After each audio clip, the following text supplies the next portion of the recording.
और आज की पहली खबर है दर्शक, वक्फ पर असदुद्दीन ओवैसी एक बार फिर से भड़का रहे। सरकार वक्फ संशोधन बिल सदन में पेश करने वाली है और यह तय माना जा रहा है कि बिल पास होकर रहेगा। और इसी डर की वजह से कुछ दिन पहले दिल्ली में, आपको याद है ना, प्रदर्शन हुआ था, लेकिन वो प्रदर्शन फ्लॉप साबित हुआ है और अब डर के मारे ओवैसी भाईजान सीधे सीधे मुसलमान भाइयों को भड़काने पर उतारू हो गए।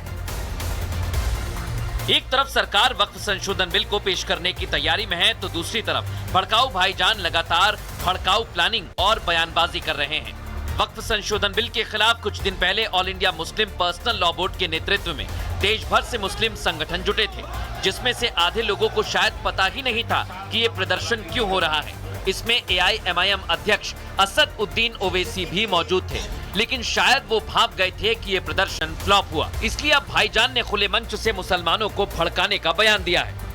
इस कानून के खिलाफ हमको सदा एहतजाज बुलंद करना पड़ेगा। सुनने में आ रहा है कि ईद के बाद पार्लियामेंट में इस बिल को लाया जाएगा। ये जालिम हुकूमत इन वक्फ की जायदादों को बर्बाद करना चाहती है।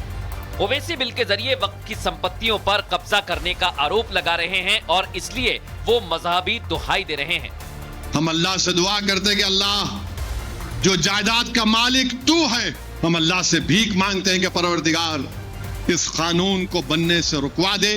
असदुद्दीन ओवैसी ने मुसलमानों से एकजुट होने की अपील की, तो बीजेपी और जेडीयू ने ओवैसी को आड़े हाथों लिया और कहा कि बिल पास होने से पहले ही जिस तरह की धारणा बनाई जा रही है वो गलत है, जबकि सरकार पहले ही साफ कर चुकी है कि बिल पास होने के बाद सिर्फ वक्फ बोर्ड की शक्तियों पर लगाम लगाई जाएगी। लेकिन जिस तरह का भ्रम फैलाया जा रहा है वो सही नहीं है। जब वक्फ बिल आएंगे लोकसभा में और फिर हम राज्यसभा में ले जाएंगे तो हम डिटेल से एक्सप्लेन करेंगे, कोई उसको मिसलीड ना करे। जितना मुस्लिम ऑर्गेनाइजेशंस हैं सबसे हमने मिले हैं। अभी वक्फ बिल का पास होना संसद से बाकी है, उससे पहले ही कोई धारणा बना लेना और उसके आधार पर उत्तेजनात्मक वक्तव्य देना ठीक नहीं है। मैं चाहता हूं कि वो अपने निर्णयों पर पुनर्विचार करें। वक्फ बोर्ड ने जिस तरह खुद को मिली शक्तियों का दुरुपयोग किया वो किसी से छिपा नहीं है। ऐसे में सरकार का इरादा बिल्कुल साफ है कि बोर्ड की संपत्तियों को छेड़ेंगे नहीं, लेकिन बोर्ड की दादागिरी को चलने नहीं दिया जाएगा। वहीं इधर दर्शकों, दिल्ली में हिंदू वर्सेस मुसलमान हो रहा है। वजीरपुर इलाके में एक हिंदू की कुछ मुसलमानों ने हत्या कर दी और बताया जा रहा है कि दोनों समुदाय के बच्चे साथ साथ खेल रहे थे, जिनके बीच में झगड़ा हो जाता है और फिर ये बात आगे बढ़ जाती है। इसमें बड़े भी शामिल हो जाते हैं और फिर मुसलमानों की तरफ से इलाके के एकमात्र हिंदू परिवार पर दे दनादन अटैक किया जाता है, पत्थरबाजी होती है। बरसा तोड़। वजीरपुर में हिंदू परिवारों को अकेले होने की ऐसी सजा मिली कि मुसलमान एकजुट होकर हिंदू परिवार के सदस्यों पर पत्थरबाजी करने लगते हैं। ना वो बड़ा देखते हैं, ना बच्चों को देखते हैं, ना देखते हैं कितना नुकसान हो रहा है। बस अपने घर की छत से मुस्लिम समुदाय के 4-5 लोग इकट्ठा होकर हिंदू परिवार पर हमला करते हैं।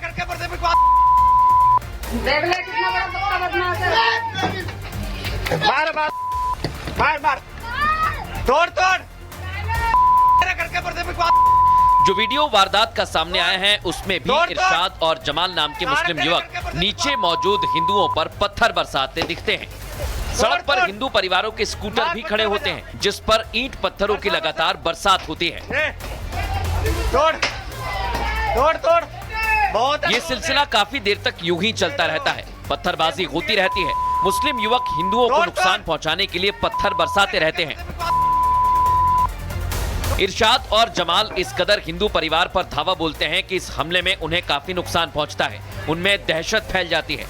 मार। बच्चों में लड़ाई हो गई थी, मतलब ऐसी खेल में, तो उसने एक लड़के ने मेरे लड़के के पत्थर मार दिए यहाँ कमर पे, उसके चोट लग गई। हम लोग आए यहाँ पे बोलने के लिए कि तुम अपने लड़के को समझा नहीं सकते हो कि तुमने इतना क्या नाम है पत्थर मारना चाहिए। अभी आज पत्थर मार रहा, कल को ईंट मार दे, सर फोड़ दे, कुछ कर दे। तो उससे फिर वो लड़का आ गया, कूदने लगा, क्यों हमसे लड़ो, हम लड़ेंगे तुमसे, तुम इन लोगों से क्या लड़ रहे हो, हम लड़ाई करेंगे तुमसे। उसने यहाँ छत पे चढ़ के पत्थर मारे। स्कूटी खड़ी थी, सारी स्कूटी तोड़ दी। हिंदुओं पर हमले के 2 राउंड को अंजाम दिया जाता है। पहले पत्थरबाजी शाम को 4 बजे के आसपास होती है, फिर रात को चाकूबाजी तक बात पहुंच जाती है। लेकिन बच्चों का ये विवाद राधे श्याम की जान ले लेता है। विवाद होता है, विवाद जो है वो पूरी तरह से हिंसा में तब्दील हो जाता है। उसके बाद चाकू से वार किया जाता है और उसके बाद 65 वर्षीय जो यहाँ पे व्यक्ति थे उनकी डेथ हो जाती है। हिंदू परिवार का आरोप है कि आरोपी ये तक नहीं जानते कि सामने बच्चे हैं, उन पर भी हमला बोलते हैं। छोटे छोटे बच्चे, हमारे 3-5 बच्चे थे घर में, सब डर गए पत्थरों की वजह से। इस हमले में हिंदू परिवार को न सिर्फ नुकसान पहुंचता है, बल्कि ये परिवार अपने घर के मुखिया को खो बैठता है। चाकूबाजी और पत्थरबाजी के दौरान राधे श्याम की मौत हो जाती है। वहीं हिंदू परिवारों का आरोप तो यह है कि सिर्फ बच्चों के विवाद की बात नहीं है, बल्कि उस इलाके के हिंदू परिवारों को भगाने की यह बहुत बड़ी साजिश है। हिंदू परिवार इस घटना को प्री प्लान्ड बताते हैं। पीड़ित परिवारों का तो यह भी कहना है कि सब कुछ बदला लेने के लिए सोची समझी साजिश के तहत किया गया है।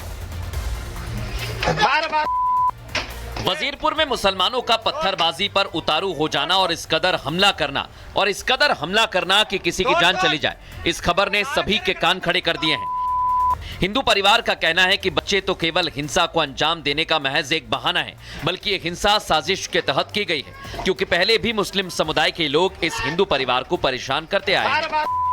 बहाना था कि पहले से ही लोगों का प्लान था मारने का। ये मेरी बेटी है, इसको पहले एक बार रास्ते में छेड़ा था, तो फिर क्या कहते हैं इसने कंप्लेन की थी, तो वही शायद दुश्मनी निकाल रहे होंगे। पहले भी मेरे जमाई को बंद कराया था। मृतक राधे श्याम की पत्नी भी चीख कर यही कहती हैं कि उनके पति को मुसलमानों ने सोची समझी साजिश के तहत मारा है। हमारा है सारे मुसलमान, मेरा घर अकेला, सारा मुसलमान टूट के पड़ते मेरे ऊपर। मेरा अकेला घर है और कहते तू रहती क्यों यहाँ पे, जा यहाँ से खाली करके। सारे मुसलमान टूट के पड़ते मेरे ऊपर, मैं क्या करूँ। मैं अकेली थी, 2 बच्चे थे मेरे, मैं अकेली थी। जब हमारी टीम वजीरपुर के इस इलाके की डेमोग्राफी पता करने पहुंची तो पता चलता है कि यहाँ 1-2 परिवार को छोड़कर हिंदू हैं ही नहीं। ये इलाका मुसलमानों के प्रभुत्व वाला इलाका है। यही आरोप हिंदू परिवार वाले लगा रहे हैं कि उन्हें बार बार प्रताड़ित करने की कोशिश की गई।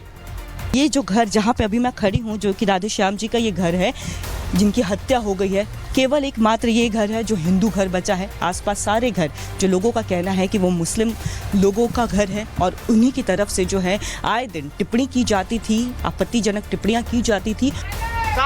बताया जा रहा है कि पहले आरोपी इरशाद और जमाल ने अपने कुछ साथियों के साथ मिलकर पत्थरबाजी की। इसके बाद ये हिंदू परिवार पुलिस के पास पहुंचा तो कुछ देर के लिए तो ये लोग शांत हो गए, लेकिन रात 8 बजे के आसपास फिर हिंदुओं पर अटैक कर दिया। तोड़। यानी दूसरे राउंड में जिस मकसद से आरोपी इरशाद और जमाल ने हमला बोला, वो ये बताता है कि उनका इस बार मकसद हिंदू परिवारों के सदस्य की हत्या करना था और जिसमें वो कामयाब हो जाते हैं।